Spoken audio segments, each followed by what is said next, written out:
बच्चों आज हम लेके आए हैं क्लास 12th के एनसीईआरटी के सॉल्यूशन को हिंदी और इंग्लिश दोनों में बेटा इनके एक्सरसाइज को सॉल्व कराए गए हैं। यदि आपने इससे पहले वाले पार्ट की वीडियो नहीं देखा है तो इसी वीडियो के डिस्क्रिप्शन बॉक्स में जाइए, वहाँ पर लिंक मिल जाएगा। चलिए बच्चों, पार्ट का नाम है करंट इलेक्ट्रिसिटी, चैप्टर नंबर 3 है विद्युत धारा। आइए बच्चों, पहला नंबर क्वेश्चन आपकी स्क्रीन पर है, पढ़िए क्या कह रहा है। पहला नंबर क्वेश्चन कह रहा है बेटा, the storage battery of a car has an EMF of 12 volt if the internal resistance of the battery is 0.4 ohm. What is the maximum current that can be drawn from the battery? ठीक बच्चों, जैसा कि question में हिंदी में पढ़िए, किसी car की संचायक battery का विद्युत वाहक बल 12 वोल्ट है। यदि बैटरी को आंतरिक प्रतिरोध 0.4 ओम ना हो तो बैटरी से ली जाने वाली अधिकतम धारा का मान क्या होगा। देखिए बच्चों में गिवन क्या क्या पहले हम इसमें देखेंगे। देखिए ईएमएफ दिया है, ठीक है। देखिए क्वेश्चन नंबर ये 1 है, हमें जो जो दिया है, देखिए ईएमएफ को हम लोग ई से लिखते हैं, ठीक है। ईएमएफ को किससे लिखते हैं? ई से। अब दिख रहा होगा ना, ईएमएफ को हम किससे लिखते हैं? 12 वोल्ट, जिसे हम लोग ई एम एफ कहते हैं, इलेक्ट्रोमोटिव फोर्स, ठीक है। इसी को हम बोलते हैं विद्युत वाहक बल। क्या बोलते हैं? विद्युत वाहक बल इसे कहते हैं, ठीक है। अब आगे देखिए, आगे कह रहा है कि ये 12 वोल्ट है यदि बैटरी का आंतरिक प्रतिरोध इंटरनल रेजिस्टेंस स्मॉल आर होता है जो 0.4 ओम है, जिसे हम लोग बेटा क्या कहते हैं? आंतरिक प्रतिरोध, ठीक है। इसे हम लोग इंग्लिश में बोलेंगे इंटरनल रेजिस्टेंस, इंटरनल रेजिस्टेंस, ठीक है। अब आगे देखते हैं, अब आगे क्या कह रहा है। आगे बेटा क्वेश्चन में कह रहा है कि इसमें अधिकतम धारा आई हमें निकालना है, ठीक है। आई हमें निकालना है, जिससे हम लोग धारा बोलते हैं या इंग्लिश में क्या कहते हैं? करंट कहते हैं, ठीक है। करंट हमें फाइंड करना है। तो बच्चों उसके लिए मैं आपको एक फॉर्मूला बता दे रहा हूँ, वो फॉर्मूला आप देख लीजिए, ठीक है। देखिए फॉर सेल, बैटरी के लिए, बैटरी के लिए, ठीक है बेटा। बैटरी के लिए हम लोग फार्मूला लगाते हैं, क्या होता है वो जैसे ओम का नियम होता है वैसे बैटरी के लिए देखिए, जो जैसे V बराबर आई आर होता है, आप लोगों ने पढ़ा होगा ओम्स लॉ। क्या पढ़ा ये? ओम्स लॉ पढ़े हो ना, Ohm's law.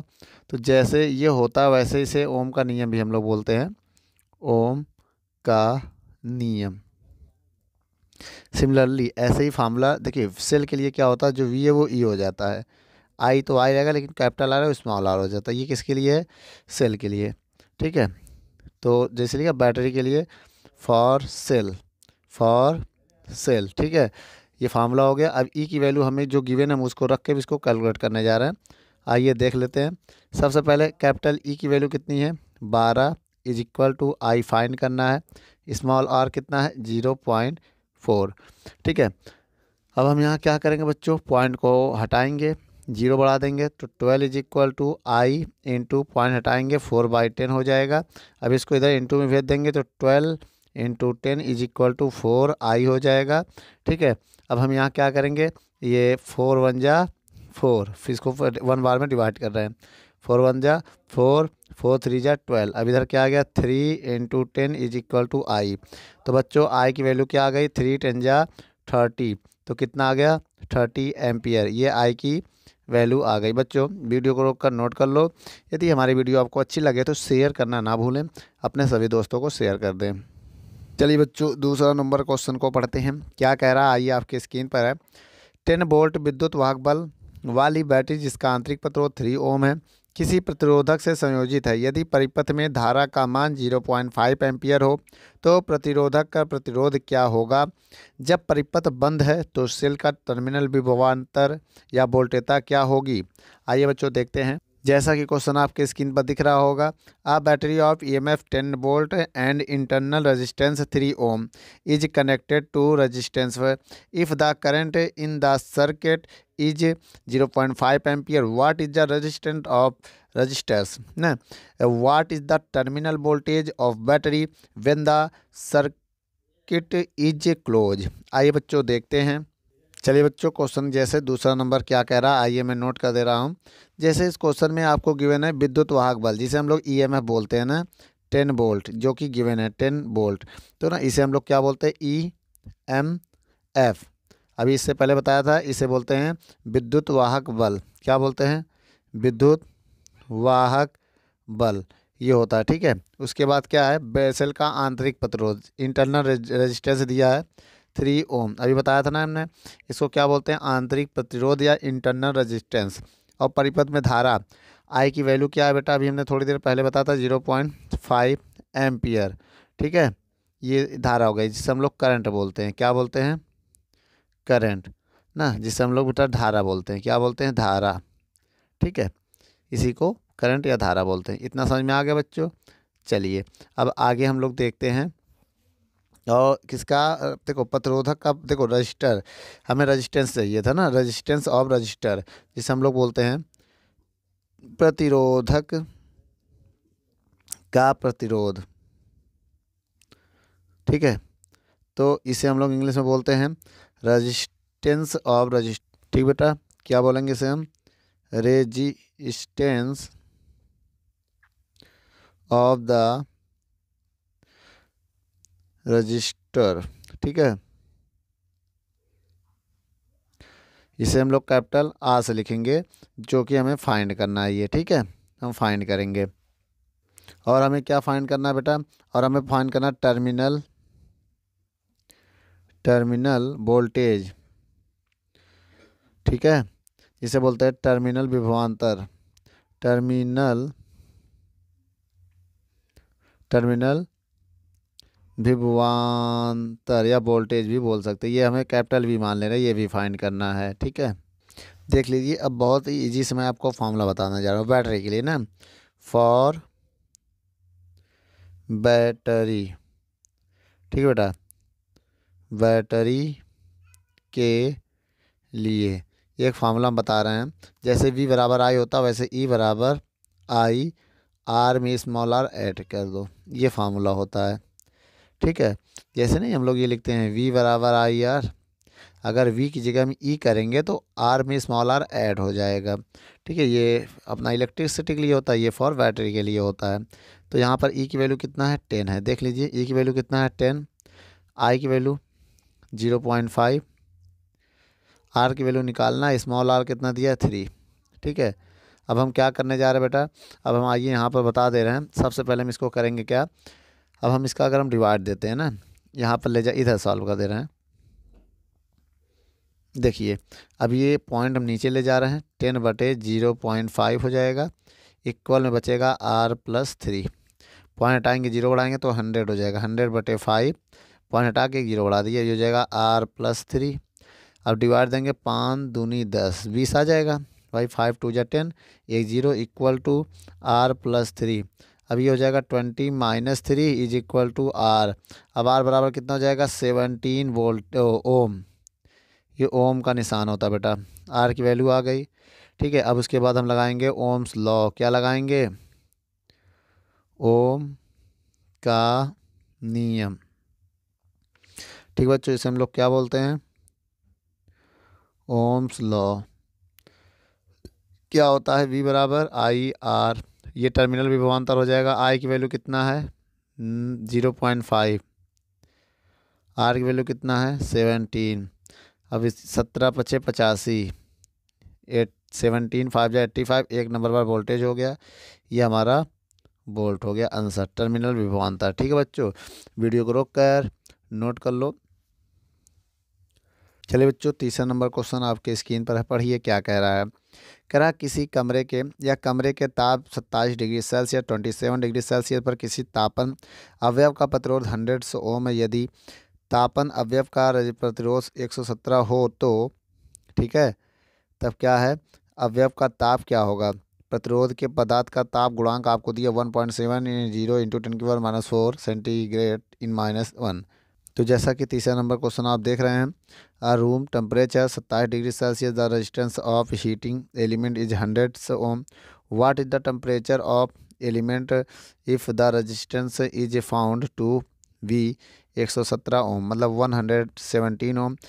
Given that the temperature coefficient of the material of the resistors is 1.70 into 10⁻⁴। आइए बच्चों देखते हैं हमें क्या क्या गिवन है। चलिए बच्चों देखते हैं हमें क्या क्या गिवन है। सबसे पहले हमें गिवन है, क्वेश्चन देख लीजिए। कमरे का ताप दिया, ठीक है। क्या दिया है? कमरे का ताप, कमरे का ताप, temperature of room, temperature of room, ठीक है।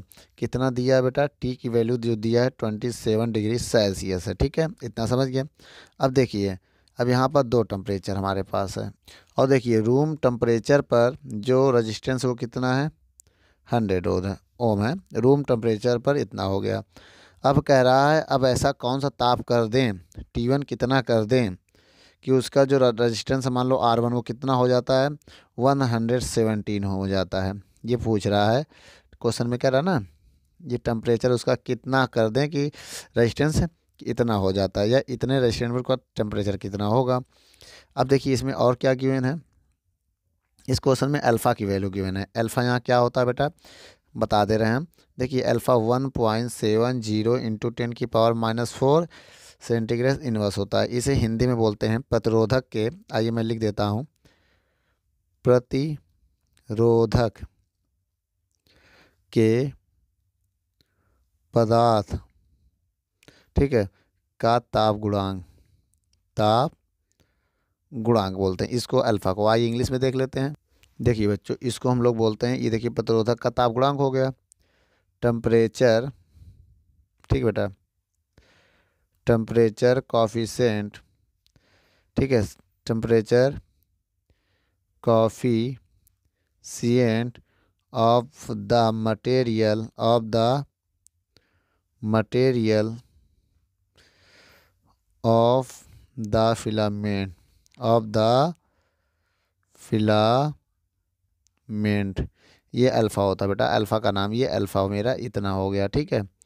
अब हम क्या करेंगे इसके बाद, ये अल्फ़ा, अब एक हम फार्मूला लगाने जा रहे हैं बेटा। आप ज़रा उस फार्मूले को देखिए, ठीक है, तो हमें ज़्यादा क्वेश्चन समझ में अच्छे से आएगा। देखिए बेटा फार्मूला क्या होता है, पहले हम इस पर ध्यान देंगे, ठीक है। जो मेरा फार्मूला होता है वो होता है alpha is equal to R minus R, R1 minus R, R T1 minus T.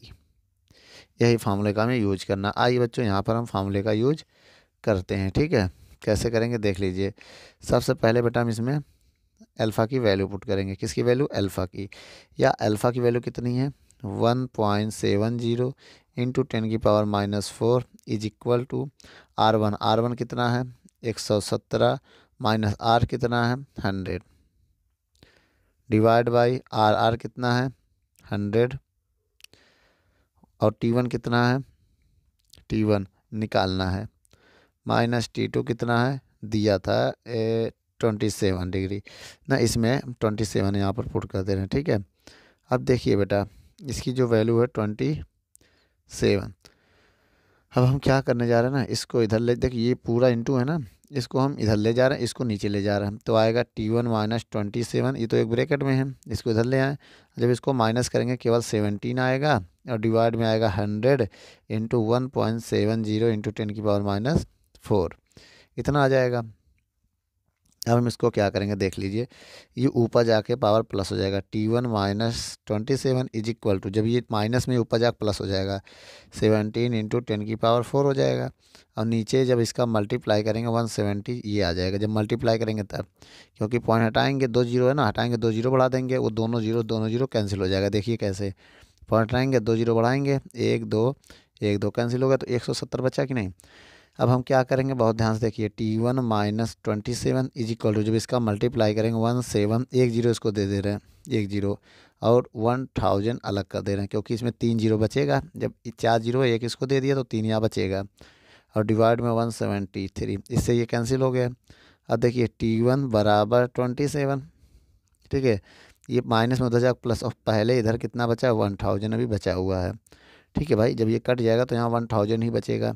अब इनको जब ऐड करेंगे ना तो कितना हो जाएगा? 1027 डिग्री सेल्सियस ये टेम्परेचर हमारे रूम का हो जाएगा, ठीक है बच्चों। वीडियो को रोक कर नोट कर लो, ये आपका फार्मूला है। इसको हम लिख सकते हैं देयर फोर एट ना 1027 डिग्री सेल्सियस में उसका रजिस्टेंस 117 ओम हो जाएगा। वीडियो को रोक कर नोट कर लो। बच्चों क्वेश्चन नंबर 4 को पढ़ते हैं। क्या कह रहा है? आ नेग्लिजिबली, ठीक है, negligibly small current is passes या pass through a wire of length 15 metre and uniform cross section 6 × 10⁻⁷ metre square and its resistance is measures to be 5 ohm. What is the resistivity of the material at the temperature of the experiment. ठीक है, question Hindi में पढ़ते हैं। 15 metre लंबे एक 6 × 10⁻⁷ metre square 6 अनुप्रस्थ मतलब क्षेत्रफल वाले ना तार के उपेक्षणीय धारा प्रवाहित की गई। उपेक्षणीय मतलब जो नगण्य के बराबर हो ना, और इसका प्रतिरोध 5 ओम मापा गया। तो प्रायोगिक ताप पर तार के पदार्थ की प्रतिरोधकता क्या होगी। आइए बच्चों देखिए हमें क्या क्या गिवन है, पहले हम ये देखेंगे। क्वेश्चन नंबर हम तीसरा पढ़ रहे हैं। हमें लेंथ दिया है, कितना दिया है? लेंथ हमें दिया 15 मीटर। ठीक है, हमें एरिया दिया है। एरिया क्या है? ए 6 × 10⁻⁷ मीटर स्क्वायर, ये हमारा लंबाई हो गई। ठीक है, जिसे हम लोग लेंथ कहते हैं। ये हमारा एरिया हो गया, क्षेत्रफल, जिसे हम लोग एरिया कहते हैं। ठीक है, अब आगे देखिए। और ताप का प्रतिरोध आर की वैल्यू गिवन है 5 ओम। ठीक है, और उसका रेजिस्टेंस कितना है? ना स्पेसिफिक रेजिस्टेंस जिसे बोलते हैं प्रतिरोधकता। ये तो मेरा प्रतिरोध हो गया, प्रतिरोध, जिसे हम लोग इंग्लिश में रेजिस्टेंस कहते हैं। ठीक है, रेजिस्टेंस। ठीक है, इसके बाद हमें क्या गिवन है उसको देखेंगे। जैसे हमें इसके बाद दिया है रो, ये हमें फाइंड करना है बेटा, हमें ये फाइंड करना है। इसको हम लोग बोलते हैं विशिष्ट प्रतिरोध, विशिष्ट प्रतिरोध, या इसका एक और नाम है, क्या है? धातु प्रतिरोधकता भी इसे हिंदी में कहते हैं, या प्रतिरोधकता। ठीक है, इंग्लिश में हम क्या बोलेंगे बेटा? इसको बोलेंगे specific resistance, specific resistance, resistance, या एक और बोलते हैं। ठीक है बच्चों, इसको हम लोग बोलते हैं रेजिस्टिविटी, रेजिस्टिविटी। ठीक है, इसका ये हो गया, इसका ये हो गया। अब हमें इसको निकालना है। मैं आपको फार्मूला बता देता हूँ। ठीक है, फार्मूला क्या होता है? रो बराबर राम अपॉन लक्ष्मण। याद करने का ट्रिक है, राम अपॉन लक्ष्मण या RA/L, ये फार्मूला होता है। अब यहाँ पर हम वैल्यू पुट करेंगे। ठीक है, आइए यहाँ पर देख लेते हैं। ठीक है, इतने से पहले आइए कुछ वैल्यू यहाँ पुट कर लेते हैं। फिर R की वैल्यू कितनी है? 5। A की वैल्यू कितनी है? देखिए A की वैल्यू कितनी है? 6 × 10⁻⁷ डिवाइड बाई L की वैल्यू कितनी है? 15। अब देखिए रो बराबर, ठीक है, अब 5 से हम काटने जा रहे हैं। ठीक है, इसको तो कटने के बाद क्या आएगा? 5 × 1 = 5, 5 × 3 = 15 ना, आ जाएगा।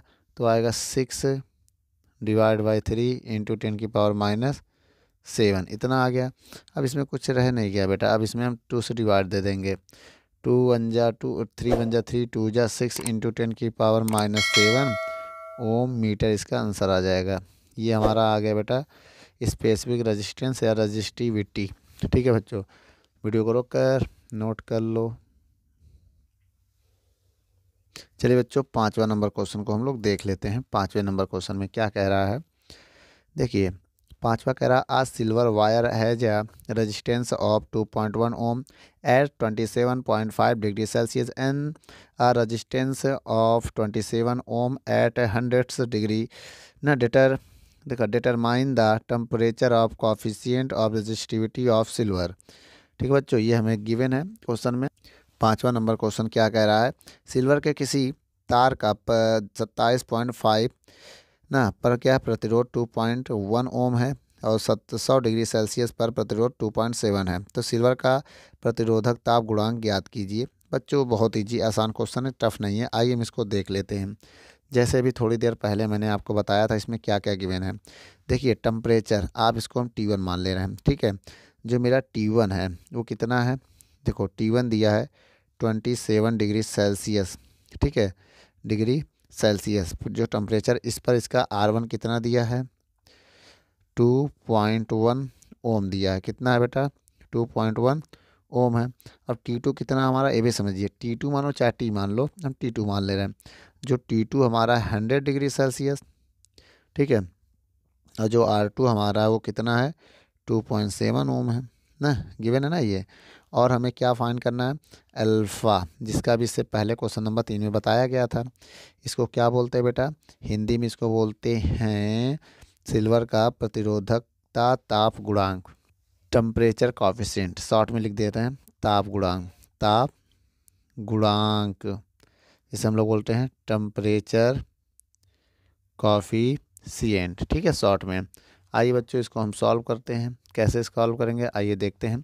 सबसे पहले हम इसको करेंगे क्या, हम आपको एक फार्मूला बताए हैं, उसी फार्मूले को देखेंगे। फार्मूला होता है अल्फ़ा बराबर R2 माइनस R1, या R1 माइनस R भी लिख सकते हैं। तो जिस हिसाब से वैल्यू लेते हैं उस हिसाब से फार्मूला में लिख देते हैं। और एक R1 T2 माइनस T1, अभी थोड़ी देर पहले क्वेश्चन बताया था, ठीक बच्चों। ऐसा मानो, या तो यहाँ R1 मान सकते हैं, ये R है, T माइनस T, तो आप ऐसे भी मान सकते हो। आइए इसको हम सॉल्व करते हैं। अल्फ़ा बराबर R2 की वैल्यू कितनी है, 2.7, माइनस R1 की वैल्यू कितनी है, ओ नो, R2 की वैल्यू 2.7 है, R1 की वैल्यू 2.1 है, डिवाइड बाई R1 की वैल्यू कितनी है, 2.1 है, माइनस T2 की वैल्यू कितनी है, 100, माइनस, ठीक है, T2 हो गया, T1 की वैल्यू कितनी है, 27.5, ये आ गया। अब इसे हम सॉल्व करेंगे, देखिए घटाएंगे इसको, कितना आएगा, तो 0.6 हो जाएगा, ठीक है, डिवाइड बाई 2.1। अब इसको जब हम घटाएंगे, माइनस करेंगे, कितना होगा, 100 से जब 27 जाएगा तो कितना आएगा, आइए हम इसको घटा के देख लेते हैं, ठीक है। अगर हम इससे मान लीजिए 28 घटा देते हैं तो कितना आएगा, 30 घटाते हैं 70 आता है, तो 72 आ जाएगा, 72.5 आ जाएगा। आप माइनस करके देख लेना, ठीक है, ठीक बेटा। अब इस पॉइंट को इस पॉइंट से कैंसिल कर दे रहे हैं, ये पॉइंट हटाएंगे तो एक जीरो ऊपर बढ़ा देंगे, ठीक है। अल्फ़ा बराबर कितना आएगा, 60 into 725। अब हम क्या करने जा रहे हैं, इसका मल्टीप्लाई करने जा रहे हैं, ठीक है। मल्टीप्लाई करो फिर बताते क्या आएगा, इन दोनों का मल्टीप्लाई। जब मल्टीप्लाई करेंगे तो आएगा 15,225। अब इसमें हम इसको हम क्या करने जा रहे हैं, बहुत ध्यान देना। इसको हम अगर देखो कितने जीरो में बढ़ाने जा रहा हूँ, उसने 1 जीरो 2 जीरो, अभी भी कम है ना, 3 जीरो, अब ज़्यादा हो गया। अब 3 जीरो बढ़ा दिया तो 10 की पावर -3 भी कर दो, ताकि कोई फ़र्क पड़ने वाला ना हो। ये समझ में आया बेटा हमने कैसे किया, अगर 3 जीरो इसमें बढ़ाया तो 3 घटाया भी है। अब देखिए जब इसमें डिवाइड देंगे, इसमें 15 चौको 60, तो 3 पॉइंट समथिंग आ जाएगा। जब डिवाइड देंगे तो 3.9 इंटू 10 की पावर -3 आ जाएगा सेंटीमीटर इनवर्स, ये मेरा आंसर आ जाएगा। या तो अगर आप ये पावर मत लेना चाहो, केवल इनका मल्टीप्लाई करके इसमें भाग ही दो। जैसे ये 60 है, इसमें अभी मल्टीप्लाई किया था, कितना आया था, 15,225, केवल इसका भाग दो, तब अल्फ़ा की वैल्यू आ जाएगी 0.0039 ना इनवर्स, तो ऐसे आ जाएगा। तो आप ऐसे भी लिख सकते हैं, ठीक है। वीडियो को रोक कर नोट कर लो। 5वां नंबर क्वेश्चन को हम पढ़ते हैं, क्या कह रहा, 5वां हो गया बच्चों, 6 नंबर क्वेश्चन अब पढ़ेंगे। निक्रोम का एक तापन अवयव 230 वोल्ट की सप्लाई से संयोजित है और 3.2 एम्पियर की प्रारंभिक धारा लेता है, जो कुछ सेकंड में 2.8 एम्पियर पर स्थायी हो जाती है। यदि कमरे का ताप 27 डिग्री सेल्सियस है तो तापन अवयव का स्थायी ताप क्या होगा। यदि दिए गए ना ताप परिसर में निक्रोम का औसत प्रतिरोध का ताप गुणांक 1.70 इंटू 10 की पावर -4 डिग्री इनवर्स है। चलिए बच्चों 6 नंबर क्वेश्चन क्या कह रहा है, एक बार इंग्लिश में भी देख लेते हैं। A heating element using nichrome connected to a 23 मतलब 230 volt supply drawn an initial current of 3.2 ampere which settles after a few seconds to steady value of 2.8 ampere. What is the study temperature of the heating element if the room temperature is 27 degree Celsius. Temperature coefficient of resistance of nichrome average over the temperature range involved is 1.70 into 10 की power -4 degree Celsius है। चलिए बच्चों, आइए जो जो value given है पहले उसको हम देख लेते हैं, फिर उसे हम सॉल्व कर रहे हैं। देखिए बच्चों, हमें वोल्टेज कितना दिया है, 230 वोल्ट हमें वोल्टेज गिवन है ना। अच्छा, प्रारंभिक धारा हमें गिवन है I1, जिसे हम लिखेंगे वो होगा कितना। प्रारंभिक धारा जो हमारा है वो दिया है 3.2 एम्पियर। देख लीजिए 3.2 एम्पियर गिवन है ना। इनिशियल करंट इसे बोलते हैं, इनिशियल करंट। ठीक है, ये हो गया। अब देखिए यहाँ से हम R1 फाइंड कर सकते हैं। अगर ओम्स लॉ लगा दें तो अभी R1 फाइंड कर लेंगे। उसके बाद देखिए अब हमें I2 कितना गिवन है पहले वो देख लीजिए। अब बाद में कह रहा है ना कुछ सेकंड में, बाद में बेटा I2 जो है वो 2.8 एम्पियर कर देते हैं, घटा देते हैं। ठीक है, तब इतना करंट इतना कर देते हैं। तो अब देखिए हम यहाँ से R1 R2 फाइंड करेंगे। अब हमें अल्फ़ा की वैल्यू क्या गिवन है, जिसे बोलते हैं टेम्परेचर कॉफिशिएंट, बताया था ना, डिग्री सेल्सियस ना -1, ये हो गया अल्फ़ा। इसको बोलते हैं टेम्परेचर कॉफिशिएंट। क्या बोलते हैं बच्चों, टेम्परेचर कॉफिशिएंट। ठीक है, ताप गुणांक। अब देखिए बहुत ध्यान से, हम R1 निकालेंगे। ठीक है, तो कैसे निकालेंगे उसके लिए हम फार्मूला पहले ये लगाएंगे, V बराबर I1 R1। ये हो ओम्स लॉ। क्या है, ओम्स लॉ है, ओम का नियम। क्या बच्चों, ओम का नियम लिख सकते हैं। V का मान 230, I1 दिया 3.2 इंटू R1। अब इसको डिवाइड कर देंगे, 230 बटे 3.2 इज इक्वल टू R1 आ जाएगा। अब क्या होगा बच्चों, अब इसका पॉइंट हटा के एक जीरो बढ़ाएंगे तो R1 की वैल्यू हो जाएगी 2300 डिवाइड बाई 32। अब बच्चों आइए इसमें डिवाइड देते हैं। जैसे हम इसमें डिवाइड देंगे, ठीक है, वैसे आंसर आ जाएगा 71.87। आप डिवाइड देख लीजिएगा, ये R1 आ गया। अब हम इसी तरह R2 भी निकालेंगे। क्या निकालेंगे बच्चों, R2। आइए बेटा फिर से हम R2 निकाल लेते हैं। यहाँ पर V बराबर क्या होता है, I2 R2। ये भी ओम्स लॉ है, ओम्स लॉ मतलब ओम का नियम। V का मान 230, I2 का मान 2.8, R2 निकालना है यहाँ से। ठीक है, R2 तो निकालना है। अब इसको डिवाइड में ले जाएंगे, 230 बटे 2.8 इंटू R2। ठीक है, अब हम क्या करेंगे, अब R2 की वैल्यू जब पॉइंट हटाएंगे 2300 बटे 28, ये पॉइंट हटाएंगे तो एक जीरो ऊपर बढ़ा देंगे, इतना आ जाएगा। ठीक है, जब हम इसका डिवाइड देंगे तो R2 आ जाएगा हमारा 82.14 ओम, इतना आ जाएगा। ठीक है, ये आ जाएगा हमारा, एक वैल्यू तो ये आई गई थी पहले से। अब हम फार्मूला लगाएंगे, जो फार्मूला हमने आपको बताया था। क्या बताया था, ताप गुणांक का। अल्फ़ा बराबर क्या था पर फार्मूला, R2 माइनस R1 बटे R1 T2 माइनस T1। ठीक है, ऐसे कुछ फार्मूला बताया था। अब हमें यहाँ से निकालना क्या है पहले ये बताइए। क्वेश्चन आप पढ़े होंगे, तो स्थायी ताप क्या होगा, टेम्परेचर T2 पूछा था क्वेश्चन में। क्या फाइंड करने के लिए पूछा था, T2। ये क्वेश्चन हमें बताना है T2। तो एक काम करो, T1 भी हमें गिवन होगा कहीं ना कहीं, ये ना, यदि कहाँ 27 डिग्री सेल्सियस। T1 हमारा कितना है, एक मिनट, T1 हमारा गिवन है 27 डिग्री सेल्सियस। तो आइए यहाँ हम T1 लिख दे रहे हैं, 27 डिग्री सेल्सियस हमें दिया हुआ है। क्वेश्चन एक बार पढ़ लीजिए, आपके स्क्रीन पर ये। ठीक है, अब हम फार्मूला लगाने जा रहे हैं। देखिए अल्फ़ा, देखिए किसके T2 का मान निकालना है। काम करो, इसको इधर ले आओ पहले।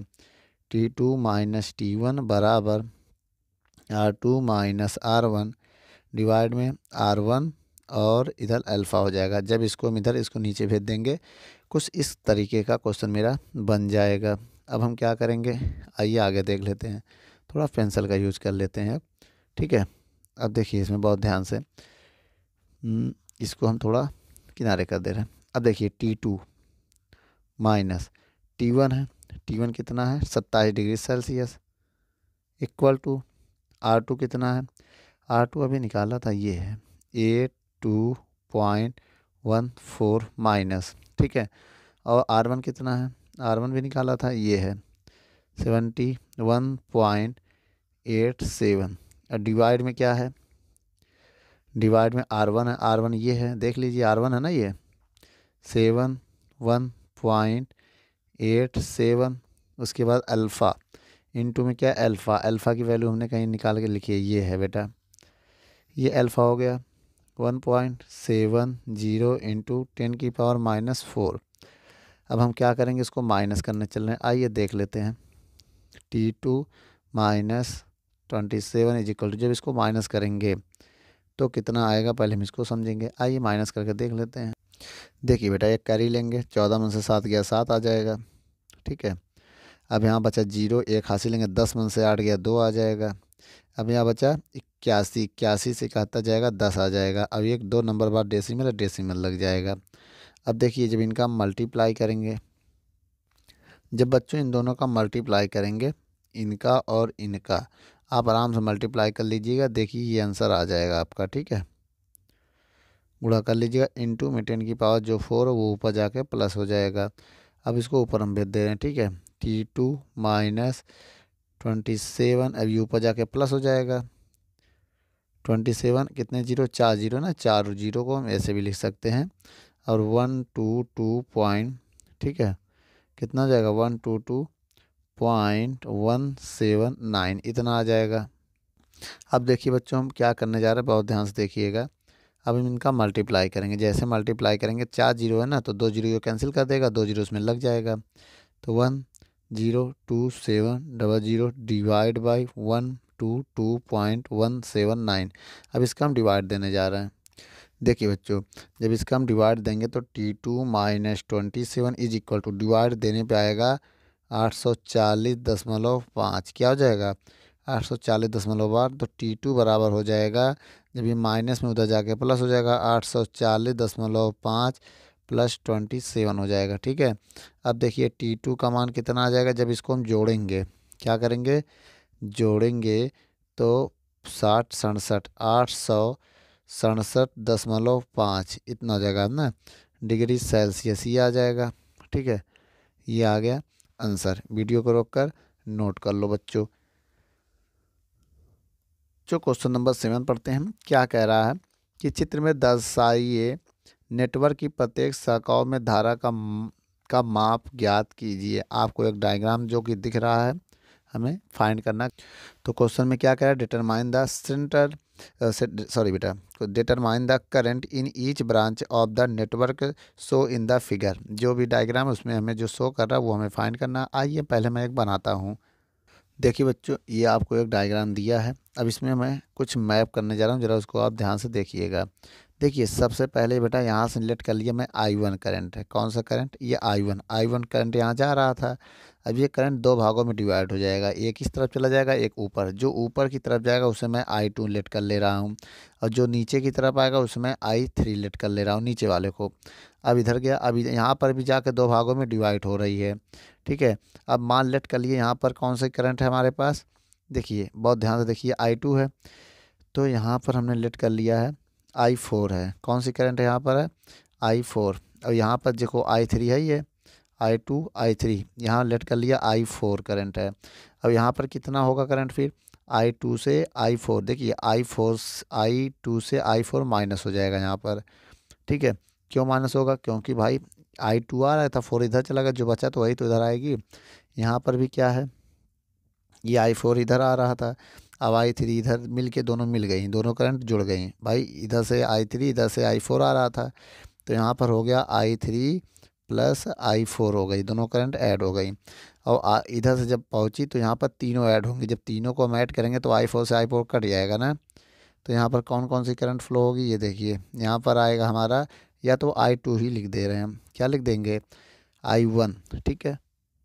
तो इसको हम I1 ही लिख सकते हैं, जो I1 होगा इन दोनों के सम के बराबर होगा, वो तो अभी आगे हम देखेंगे, ठीक है बच्चों। अब हमने यहाँ पर आपको दिख गया, अब यहाँ नेम दे दे रहे हैं, नेम ये क्या मान ले रहे हैं, A B C, ठीक है, D हो गया, ये नेम हो गया इसमें। और सबका रेजिस्टेंस भी आपको पता है 5 ओम 10 ओम। देखिए रेजिस्टेंस को हम थोड़ा अंडरलाइन कर दे रहे हैं ताकि आपको समझ में आए। ये 5 ओम 10 ओम 5 ओम 10 ओम, ये रेजिस्टेंस हो गए इनके। ठीक है, अब इतना समझ गए। आइए बेटा थोड़ा कैलकुलेशन लंबा पड़ेगा, हम आपको इसको सॉल्व करने चल रहे हैं, बहुत ध्यान से देखिएगा। सबसे पहले हम करेंगे क्या, देखिए बेटा पहले हमको परपथ लेंगे। जो भी करंट है सबके बारे में पता चल गया है, कौन सा किस में करंट है। फॉर द क्लोज सर्किट ना, या लूप लिख सकते हैं, सर्किट क्या है, ए बी डी ए, एक हमने लूप ले लिया है। ठीक है, अब ये कौन सी डायरेक्शन ले रहे हैं, कोई एक डायरेक्शन ले रहे हैं क्लोज, ये एंटी क्लॉकवाइज। ठीक है, ये डायरेक्शन ले रहे हैं कि ऐसे ऐसे हम घूम रहे हैं। ठीक है, ये डायरेक्शन ले लिया। ठीक है, ऐसे वाला। अब देखिए बहुत ध्यान से, इसमें ये लिख दो द क्लोज में, या तो लूप भी लिख सकते हैं, अगर इतना बड़ा ना लिखना हो तो आप लिख दो loop A B D A, loop लिख दो केवल, loop A B D A, short में कर दो ना। इतना लिखने के बाद हम लिखेंगे इसमें किरचॉफ सेकंड लॉ, किसके according to Kirchhoff second law. देखिए बेटा किरचॉफ का सेकंड लॉ क्या होता है ना, होता है सिग्मा आई आर बराबर सिग्मा ई, ये होता है किरचॉफ सेकंड लॉ। इसी के अकॉर्डिंग मैं क्या करने वाला हूँ, बहुत ध्यान से देखिएगा। आई में आर का मल्टीप्लाई करेंगे, हम ए से बी तक जा रहे हैं, तो देखिए यहाँ गए तो इसमें आई क्या मिल गया, I2, और रेजिस्टेंस आर क्या है 10 है। ठीक है, फिर अब देखिए नीचे की तरफ आ रहे हैं मेरे, देखिए इस डायरेक्शन में घूम रहे हैं ना, ऐसे ऐसे घूमेंगे। अब देखिए नीचे आ रहे हैं तो इधर का रजिस्ट आई क्या है, सम कर देंगे। अब I4 है और रेजिस्टेंस क्या है 5 है। ठीक है, अब हम इधर जा रहे हैं और करंट मेरे अपोजिट है, इसलिए माइनस हो जाएगा I3, क्योंकि I3 मेरे अपोजिट है और रेजिस्टेंस क्या है 5। और यहाँ पर कोई सेल नहीं लगा है बेटा पूरे राउंड में, तो इस वजह से पोटेंशियल 0 मान लेंगे हम। अब इसको जब हम सॉल्व करेंगे तो क्या आएगा, पहले इसको देखिएगा। इसको लिख सकते हैं 10I2 लिख सकते हैं, प्लस 5I4 लिख सकते हैं, माइनस 5I3 लिख सकते हैं, इक्वल टू 0। अगर हम यहाँ से I3 की, एक मिनट, 5 से डिवाइड दे दो, देखो 5 से डिवाइड हो रहा ना सब में, सबसे 5 में डिवाइड कर दो। ठीक है, जब 5 2 जा 5 1 जा 1 लिखा नहीं जाता, इंटू में 1 नहीं लिखा जाता, अगर केवल 5 है तो वहाँ 1 लिखते हैं, 5 1 जा। अब I3 को उधर भेज दिया, उधर भेज देंगे तो हो जाएगा मेरा ऐसे, I3 बराबर 2I2 प्लस I4, आगे पीछे करके लिख दिया। ये एक मेरे पास इक्वेशन आ गया, जिसे हम इक्वेशन नंबर फर्स्ट मान लेंगे। ठीक है, I3 किसके बराबर है, 2I2 प्लस I4 के इक्वल हो गया। अब आगे आइए देखते हैं बेटा। ठीक है, ऐसे ऐसे थोड़ा थोड़ा करके हम पूरे क्वेश्चन को सॉल्व करेंगे। अब देखिए जिसे ये एक लूप हो गया था, अब हम सेकेंड लूप लेने जा रहे हैं, लूप। ठीक है, देखिएगा बहुत ध्यान से, लूप अब हम लेने जा रहे हैं B C D B, B C D B, ये लूप ले लिया। ठीक है, अब हम इसमें करेंगे क्या, बहुत ध्यान से देखिएगा। सबसे पहले वाली लिखा है Kirchhoff first law, sorry second law, यही होता ना, इसी के अकॉर्डिंग आई में आर का मल्टीप्लाई करेंगे, इसमें भी वही हम डायरेक्शन लेंगे, दो डायरेक्शन वहाँ लिया तो यही वाला डायरेक्शन इसमें भी लेंगे। हम इधर आ रहे हैं बी से सी, तो करंट मेरे पास क्या है, करंट है I2 माइनस I4 है, और रेजिस्टेंस क्या है 5 है। और उसके बाद माइनस लगाएंगे, क्योंकि इधर जाएंगे मेरे अपोजिट पड़ रहा ना, इसलिए माइनस लग जाएगा। करंट क्या है I3 प्लस I4 है, और रेजिस्टेंस कितना है 10 है, इंटू 10। अब हम ऊपर जा रहे हैं तो मेरे अपोजिट ए भी है, मेरे अपोजिट, इस वजह से माइनस I4 इंटू 5 इक्वल में क्या होगा 0 होगा, कोई है नहीं। इसका इसमें मल्टीप्लाई करेंगे 5I2 माइनस 5I4, अब इसका इसमें मल्टीप्लाई करेंगे माइनस, माइनस नहीं है 10I3, भाई 10 हो जाएगा, 10I3 plus minus minus 10I4 minus 5I4 is equal to 0। अब देखिए कुछ जुड़ रहा है, अगर हम कहें I4 जुड़ जाएगा, I4 कितने I4। ठीक है, इनको जोड़ो पहले, फिर बताओ कितना आ रहा है। देखिए I2 कितना है 5I2, i3 कितना है, -10 i3 है। अब देखिए 4, देखिए 5 10 और 5 15 5 20 20i4 हो गए इक्वल टू 0। अब 5 से डिवाइड दे दो, 5 से अगर हम डिवाइड देते हैं, पहले इन दोनों को इक्वल कर दो, 5 से डिवाइड दे दो, i2 5 1 जा 5 5 2 जा 5 4 जा। अब इन दोनों को उधर भेज देंगे तो i2 की वैल्यू हो जाएगी 2i3 प्लस 4i4, ये आ जाएगा। इक्वेशन सेकेंड हो गया, इक्वेशन नंबर 2 हो गया। अब हम क्या करेंगे, अब एक और सर्किट लेने जा रहे हैं बेटा, उसको भी देख लेते हैं। ठीक है, बहुत ध्यान से देखेंगे, थोड़ा कैलकुलेशन ज़्यादा है। Loop A B C, A B C, ठीक है। अब देखिए पूरा ले रहे हैं ए बी सी। अब इसका नाम क्या होगा बेटा, यहाँ भी नाम देना पड़ेगा। देखिए ए बी सी, सी डी हो गया, ई एफ ए। देखो बेटा A B C E F, sorry ये एफ है, ये एफ है, ई एफ ए। ठीक है, पूरे लूप में हम जा रहे हैं। लूप मतलब हिंदी में भी लूप लिख सकते हैं। ठीक है, ये लूप ले लिया है। अब देखिए यहाँ पर हम कैसे सॉल्व करेंगे, पहले ये देखिए। सबसे पहले हम इधर गए, कौन सा फार्मूला लगा, किरचॉफ फर्स्ट सेकंड लॉ, यही वाला फार्मूला लगाने जा रहा है बेटा, यही वाला। आई में आर का मल्टीप्लाई करेंगे और सिग्मा का मतलब सम होता है, जोड़। देखिए आई कितना है, स्टार्टिंग यहाँ से कर रहे हैं, आई कितना है i1, आर कितना है 10। अब ऊपर के मेरे डायरेक्शन में है, बहुत ध्यान रखिए, मेरे डायरेक्शन में है। i2 में 10 का मल्टीप्लाई, फिर मेरे डायरेक्शन में है, तो i क्या है, i2 माइनस i4, रेजिस्टेंस कितना है 5। फिर अब इधर आ गए, इधर कुछ नहीं है, और इसके बाद इक्वल में एक सेल लगा हुआ है, देख लो, तो वो 10 हो गया। अब इसको हम मल्टीप्लाई करने जा रहे हैं, आइए देखते हैं। 10i1 10i2 plus 5i2 minus 5i, कितना होगा 5i4। ठीक है, यही होगा ना जब मल्टीप्लाई करेंगे, 5i2 5i4 is equal to 10। अब देखिए जुड़ जाएगा ये, 10i1 15i2 minus 5i4 is equal to 0। अब इसमें 5 से डिवाइड दे रहे हैं हम, सॉरी 10 है, 5 से डिवाइड दे देंगे, 5 2 जा 5 3 जा 15, 5 1 जा 5 इज इक्वल टू 5 2 जा 10, सब में 5 का डिवाइड दे दीजिए, ये आ गया। ठीक है, इसको इक्वेशन नंबर हम क्या मान ले रहे हैं, तीसरा इक्वेशन। ठीक है, ये अब हम कैसे सॉल्व करेंगे, पहले इसको देख लेते हैं, फिर हम थोड़ा थोड़ा आगे बढ़ते हैं। अब देखिए बेटा, from equation first and second समीकरण 1 व 2 से। अब देखिए एक कहाँ है, ये है 2, ये अगर ये हम i3 का मान यहाँ रख दें तो क्या होगा, यही देखना है ना। आइए रखते हैं, तो सॉल्व करते हैं फिर। ठीक है, या तो बेटा ये i2 का मान यहाँ रख दो, ठीक है, किसी में रख दो, हम यही रख दे रहे हैं, i3 बराबर 2i2 का मान कितना है 2i3 plus 4i4 is equal to, ये हो गया इसका मान, प्लस i4। ठीक है, अब इसको हम सॉल्व करते हैं, 3 और 4 में एक इक्वेशन बन गया। अब इसको मैं लिख सकता हूँ i3 बराबर 4i3, 4 2 जा 8 और 4 2 जा 8i4 प्लस i4। अब इसको यहाँ पर हम थोड़ा सॉल्व करने जा रहे हैं, आइए देख लेते हैं।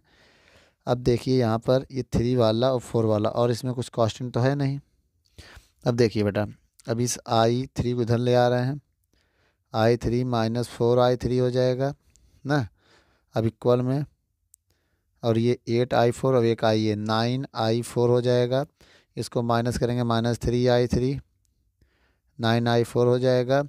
अब i3 की वैल्यू अगर यहाँ से निकालते हैं हम ना, i3 की वैल्यू अगर निकालें तो क्या आएगा, i3 की वैल्यू आ जाएगी, माइनस को उधर भेज दिया, 3 1 कम 3 3 का 9, 3i4 आ जाएगा।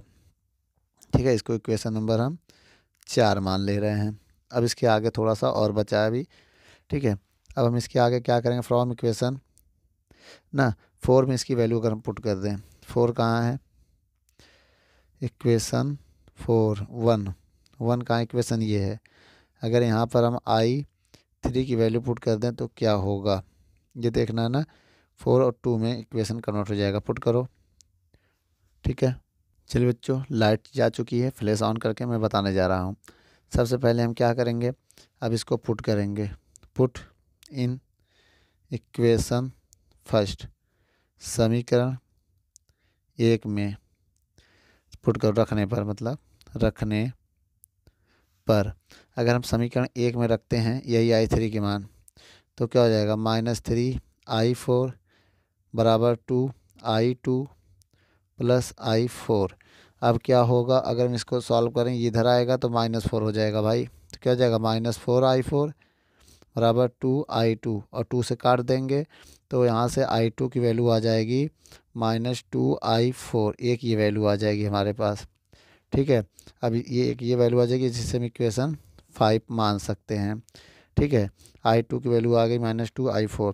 ठीक है, अब हम इसे देखिए, एक हम अभी थोड़ी देर पहले आपको एक इक्विवेलेंट फार्मूला बताया था, देखिए चित्र में अकॉर्डिंग टू ना, मतलब ये फिगर में हम देखेंगे, फिगर में चित्र में जो है, अब देखिए I1 जो दो भागों में ब्रेक हुआ है, जो I1 है वो I2 प्लस I3 के इक्वल होगा, होगा कि नहीं होगा, इसको हम इक्वेशन नंबर 6 मान ले रहे हैं। ठीक है, अब यहाँ पर देखिए बेटा, फ्रॉम इक्वेशन 3rd and 6 ले रहे हैं, 3rd and 6। अगर ये वैल्यू हम इसमें पुट कर दें तो क्या आएगा, 2 I1 की वैल्यू क्या है, I2 प्लस I3। ठीक है, पुट कर रहे हैं, उसके बाद I1 की वैल्यू पुट हो गई प्लस 3I2। ठीक है बेटा, 3I2 minus I4 is equal to 2 होगा। इसको अगर हम सॉल्व करें तो क्या होगा, इसका इसमें मल्टीप्लाई करेंगे, 2I2 2I3 plus 3I2 minus I4 बराबर 2।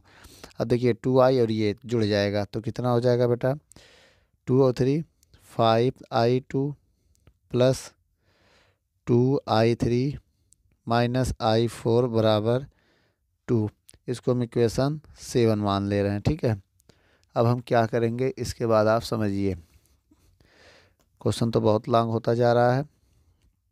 अब इसमें वैल्यू पुट कर दे रहे हैं, देखिए I2 और I3 की वैल्यू, I2 की वैल्यू हमने निकाला था, ये है, देखो पुट कर रहे हैं 5I2 की वैल्यू हमने क्या माना था, -2I4 प्लस 2I3 कहीं हमने निकाला था कि हाँ I3 की वैल्यू है -3I4 माइनस I4 बराबर 2। अब देखिए यहाँ पर मल्टीप्लाई करेंगे, 5 2 जा 10I4, ठीक, माइनस 3 2 जा 6I4 minus I4 is equal to 2। ठीक है बच्चों, अब वीडियो को रोक कर नोट कर लो। अब इसके बाद हम इसको दूसरे भाग में देखेंगे, दूसरी तरफ। चलिए बच्चों, अब यहाँ देख लेते हैं। ठीक है, इसके हम अंडर में देखिए, जब इसको हम सॉल्व करेंगे कितना हो जाएगा, 10 6 16 20 हो जाएगा, -20I4 बराबर 2 हो जाएगा ना, ये हो जाएगा। 20 कहाँ होगा, गलत हो रहा है, 6 4 10 नहीं 16 1 17 17 होगा बेटा, 17 होगा। तो I4 की वैल्यू अगर यहाँ से निकाले तो कितना हो जाएगा, 2 माइनस 17, माइनस को ऊपर भेज दे रहे हैं हम। ठीक है, एम्पियर, तो I4 की वैल्यू हो जाएगा -2/17 एम्पियर। ये मेरा आ गया I4। अगर हम इसको पुट करें एक इक्वेशन में, किस में पुट करें, देखिए हमें क्या चाहिए अब अब देखिए पुट इन इक्वेशन, I2 निकालना ना, पुट इन इक्वेशन 5 समीकरण 5 में पुट करने पर रखने पर रखो बेटा। तो समीकरण 5 है I2 बराबर -2I4, यह समीकरण 5। अब यहाँ I2 -2 क्या वैल्यू, -2/7। अब तो I2 की वैल्यू हो गई माइनस माइनस प्लस 2 दूनी 4/17 एम्पियर, ये आ गया। ठीक है, क्वेश्चन आ गया। अब बेटा इसको हम पुट कर दे रहे हैं, पुट इन इक्वेशन 4 ना। समीकरण 4 भी बनाया था हमने, देख लेना पीछे जाके। समीकरण 4 में रखने पर समीकरण 4 क्या था बेटा, पहले ये देख लो। हम और समीकरण 4 नोट कर दे रहे हैं। I3 बराबर -3I4। I4 की वैल्यू पुट करो, वैल्यू ऑफ 4, हमेशा यही वैल्यू पुट करेंगे, इसीलिए इसको हम ब्रेक कर लिया था ना। I4 की वैल्यू क्या है, -2I17। तो I3 की वैल्यू आ गई कितना, 3 2 जा 6/17 एम्पियर। ठीक है, ये वैल्यू आ गई। और क्या एक बचा है, इसके बाद देख लेते हैं। अब I1 है ना। अब I1 बराबर अभी हमने बताया था इक्वेशन नंबर 6 ना बेटा, किससे, I2 + I3। इक्वेशन नंबर किस में आ जाएंगे, 6 से। अब बताइए I1 निकालना है, तो I2 की वैल्यू देखिए, ये निकाला है 4/17 प्लस I3 की वैल्यू है -6/17। तब इसको हम सॉल्व करेंगे I1, तो हो जाएगा 4 - 6/17। नीचे सेम तो ऊपर भी सेम हो जाए, ऊपर जैसे वैसे नोट कर देंगे। तो -2 कितना हो जाएगा, गड़बड़ हो रहा है। देखिए बच्चों, ये माइनस माइनस प्लस हो जाएगा ना, ये भी प्लस रहेगा, ये भी प्लस रहेगा ना। हाँ, यहीं गड़बड़ हो गया था, प्लस करना भूल गए थे। तो 6 4 10 हो जाएगा। तो कितना हो जाएगा बच्चों, ये हो जाएगा 6 4 10 प्लस का 10/17। ये I1 आ गया मेरे पास। ठीक है, अब सारी वैल्यू हमें मिल गई, I1 I2 I3। ठीक है, अब देखिए, अब सभी का करंट लिखने जा रहे हैं, थोड़ा ध्यान से देखिएगा। यहाँ पर अगर हम कहें डायग्राम में, आप देखेंगे AB में, देखिए जो A से B था ना, ये करंट, इसमें हम लोग I2 फ्लो किए थे। तो I2 की वैल्यू कितनी हो गई, 4/17 एम्पियर हो गई थी। अच्छा, अब उसके बाद A से D, A to G में I3 करंट था, आप डायग्राम में देख लें। I3 की वैल्यू भी मेरी आ गई कितनी, 6/17 एम्पियर। ठीक है, ये हो गया। अब इसके बाद हमारा क्या है, B से C के लिए मेरा क्या था बेटा करंट, इसमें तो मेरा करंट जो था वो I2 - I4 था। तो यहाँ पर हमें रख के घटाना पड़ेगा ना। तो B से C वाले में I लगा दो। ठीक है, करंट है ना ये, यहाँ I लिख देना, I। तो I2 का मान कितना था, 4/17, मतलब 4/17। I4 अभी निकाला था, माइनस है तो माइनस I4 माइनस में, तो ये प्लस हो जाएगा 2/17। तो टोटल कितना होगा, 4 2 6 6/17 एम्पियर। ठीक है, अब इसके बाद एक मेरा I था B से C, अब एक B था, B से D था, जो था I4 हमारे पहले से निकाल लिया है, -2/17 एम्पियर। ठीक है, और अब क्या है, अब एक हमारा था A से D हो गया, हाँ, एक हमारा था B से C भी हो गया, और एक वो था हमारा D से C एम्पियर, D से C था ना, एक D से C था। तो इसको हम लिख सकते हैं I3 + I4। 3 और 4 को जोड़ो बेटा, 3 ये है 6/17 प्लस, और I4 कितना था, -2/17। जब इसको हम सॉल्व करेंगे तो कितना आएगा, 6 में से 2 चला जाएगा, 4/17 एम्पियर। ये हमारा हो गया ये I4। ठीक है, और हमें क्या चाहिए था, ये तो मिल गया, सारी वैल्यू मिल गई। टोटल करंट की बात अगर करें I, तो I जो मेरा टोटल करंट था वो भी तो निकाल ला, ये हमारा टोटल करंट है, टोटल करंट, कुल धारा। ठीक है बच्चों, वीडियो को रोक कर नोट कर लो। चलिए बच्चों, क्वेश्चन नंबर हम लोग पढ़ते हैं 3.8। क्या है ये क्वेश्चन, आइए देखते हैं, आपकी स्क्रीन पर है। क्वेश्चन कह रहा है 8 वोल्ट विद्युत वाहक बल की एक संचायक बैटरी जिसका आंतरिक प्रतिरोध 0.5 ओम है, को श्रेणी क्रम में 15.5 ओम के प्रतिरोध का उपयोग करके 120 वोल्ट के DC स्रोत द्वारा चार्ज किया जाता है। चार्ज होते समय बैटरी का टर्मिनल वोल्टेज क्या है। चार्जकारी परिपथ में प्रतिरोधक को श्रेणी क्रम में संबद्ध करने का क्या उद्देश्य है। ठीक है, चलिए बच्चों क्वेश्चन देखिए। A storage battery of EMF 8 volt and internal resistance 0.5 ohm is being charge by a 120 वोल्ट DC supply using a series resistance of 15.5 ohm. What is the terminal voltage of the battery during charging? What is the purpose of having a series resistance in the charging circuit? हमें क्या क्या given है बच्चों? EMF given है 8 volt, ठीक है, और internal resistance given है 0.5 ओम जो कि बताया था। अब वोल्टेज कितना है DC सप्लाई में? 120 वोल्ट DC सप्लाई में। और प्रतिरोधक का और एक है ना प्रतिरोध दिया है, R दिया, resistance 15.5 ohm resistance, voltage, internal resistance, EMF। ठीक है, अब हमें प्रभावी वोल्टेज हमें निकालना है। चलिए बच्चों इसके बाद हमें देखना है इफेक्टिव वोल्टेज। ठीक है, इफेक्टिव वोल्टेज, प्रभावी विभव, ये इसको हम मान ले रहे हैं V1। ठीक है, अभी हम V1 निकालेंगे। V1 है हमारा, अभी V1 हम फाइंड कर लेंगे। और इसके बाद क्या है, अब इसको रेजिस्टेंस जिसको हम श्रेणी क्रम में जोड़ेंगे उसको हम R भी मानेंगे। ठीक है, आइए बेटा सबसे पहले हम फार्मूला बताने जा रहे हैं।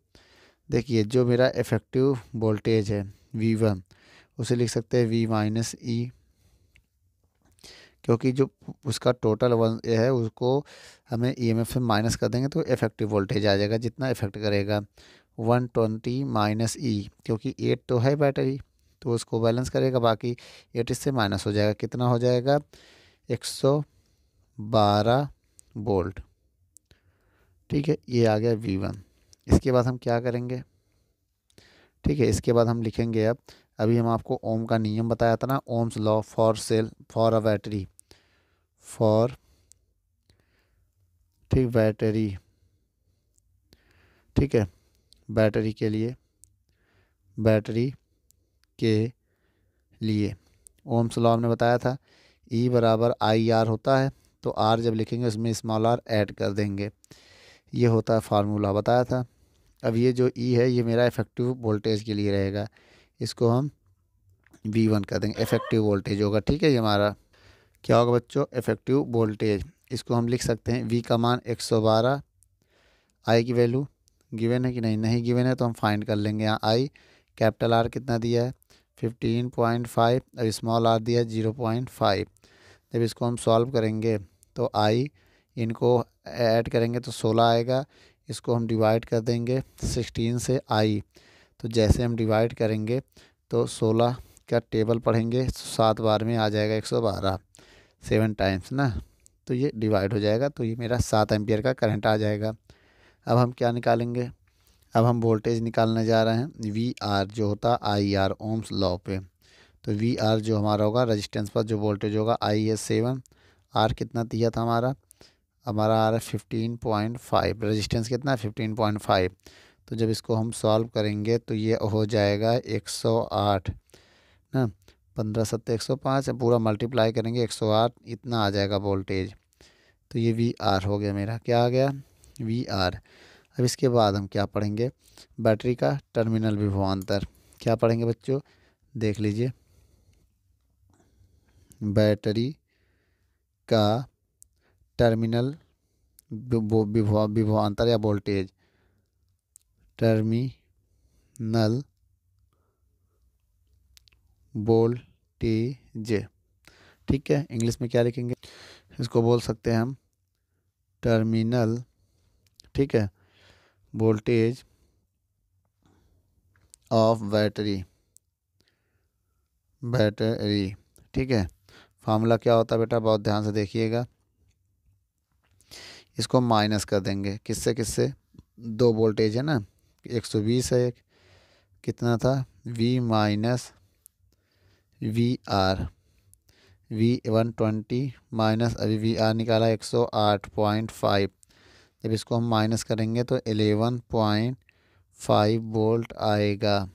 ठीक है बच्चों, ये मेरा जो है आंसर है। अब इसके बाद क्या है? देखिए बच्चों, ये आंसर है। अब देखिए इसमें क्या कह रहा है, पहले हिंदी में पढ़ लेते हैं। चार्जकारी परिपथ में श्रेणी क्रम में प्रतिरोध लगाने पर बाहरी स्रोत से ली जाने वाली धारा को नियंत्रित करती है। बिना प्रतिरोध के धारा का मान अत्यधिक होगा, जो कि बहुत खतरनाक है। A series resistance in a charging circuit limit the circuit drawn, ठीक बेटा, drawn from the external source. The current will be extremely high in its absence। This is a very dangerous. ठीक बच्चों, वीडियो को रोक कर note कर लो। पढ़ते हैं 9 नंबर क्वेश्चन है और लास्ट आखिरी नंबर क्वेश्चन है। क्या कह रहा है, किसी तांबे के चालक में मुक्त इलेक्ट्रॉनों की संख्या घनत्व 8.5 × 10⁻28 मीटर क्यूब आकलित किया गया। 3 मीटर लंबे तार के एक सिरे से दूसरे सिरे तक अपवाह करने में इलेक्ट्रॉन कितना समय लेता है। तार में अनुप्रस्थ काट मतलब क्षेत्रफल है और इसमें धारा दिया है 3 एम्पियर की। ठीक है, आइए बच्चों देखते हैं।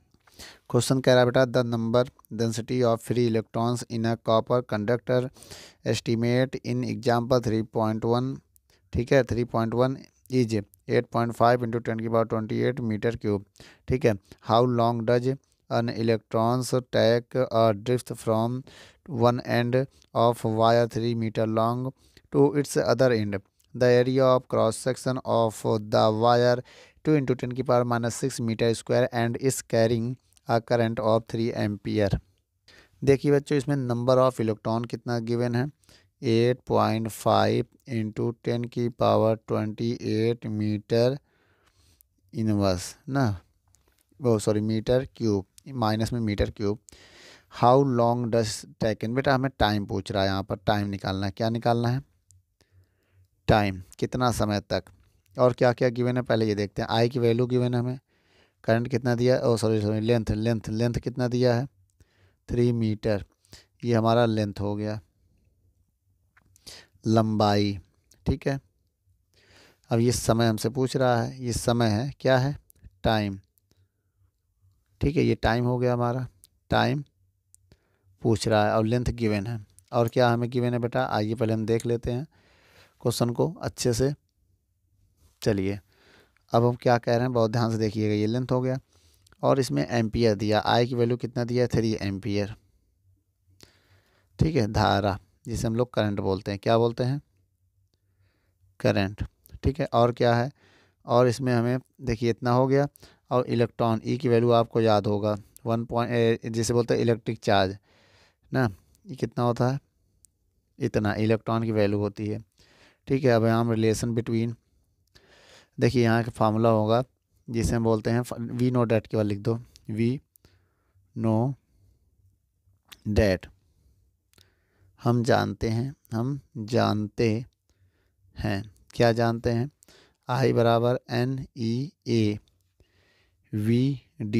अब देखिए ड्रिफ्ट वेलोसिटी क्या है, इसको अभी हम चेंज कर देंगे फार्मूले में। और हमें एक चीज़ एरिया दिया है, क्रॉस सेक्शन एरिया कितना है, ए की वैल्यू 2 × 10⁻6, क्षेत्रफल दिया है, कितना दिया 6 मीटर स्क्वायर, हमें क्षेत्रफल दिया है, ये हमारा क्षेत्रफल हो गया, क्षेत्रफल। ठीक है, एरिया जिसे हम लोग बोलते हैं। और हमें क्या है, देखिए ये है बेटा, ये फार्मूला हो गया। आप V बराबर VD को हम लिख सकते हैं लंबाई बटे टाइम, लिख सकते हैं ना भाई, length of the wire time taken of the cover. ठीक है, L मतलब उस कवर करने में कितना समय लगा है। अब आइए बच्चों, ये वैल्यू हम इसमें पुट कर दे रहे हैं फार्मूले में। ठीक है, तो एक नया फार्मूला मेरा बन जाएगा, क्या, I बराबर NEA VD की वैल्यू है L/T। अब T को इधर भेज दे रहे हैं तो आएगा NEAL डिवाइड बाई I। अब यहाँ वैल्यू हम पुट करने जा रहे हैं, आइए देखते हैं। T बराबर N की वैल्यू कितना है, N की वैल्यू ये है 8.5 × 10⁻28 इंटू E की वैल्यू कितनी है, ये है 1.6 × 10⁻19 कूलम इंटू ए। अब ए की वैल्यू क्या है, ये है 2 × 10⁻6 इंटू, अब देखिए बेटा इंटू फिर आ गया L की वैल्यू कितनी है 3, अब डिवाइड बाई आई की वैल्यू कितनी है 3 3 कैंसल। अब टी की वैल्यू निकालना तो पहले नंबर्स को साइड में रखो, 1.6 और 2, और पावर वालों को सब पहले ये 19 लिख दो। अब ये -1 मिनट जुड़ जाएगा ना, -से भी तो यहाँ 25 कर देना चाहिए था। कितना होगा 25 और इंटू 10⁻28, ठीक है, ये हो जाएगा बच्चों। अब देखेंगे यहाँ पर हम क्या लिखेंगे, देखिए अब इसका मल्टीप्लाई करने जा रहे हैं, 8.5, 16 दूनी 32, 3.2 इंटू 10⁻, जब 28 से 25 जाएगा 3 हो जाएगा। अब इन दोनों का मल्टीप्लाई करने जा रहे हैं, ठीक है बेटा। मल्टीप्लाई करने में कितना आएगा, जब मल्टीप्लाई करेंगे तो 27.2 इंटू 10⁻³ आ जाएगा। इसको हम ऐसे लिख सकते हैं बेटा, इसको स्टैंडर्ड फॉर्म में 10 से डिवाइड 10 से मल्टीप्लाई करेंगे तो 2.72 इंटू 10⁻⁴ सेकेंड लगेगा, ये आ जाएगा आंसर। ठीक है बच्चों, वीडियो को रोक कर नोट कर लो।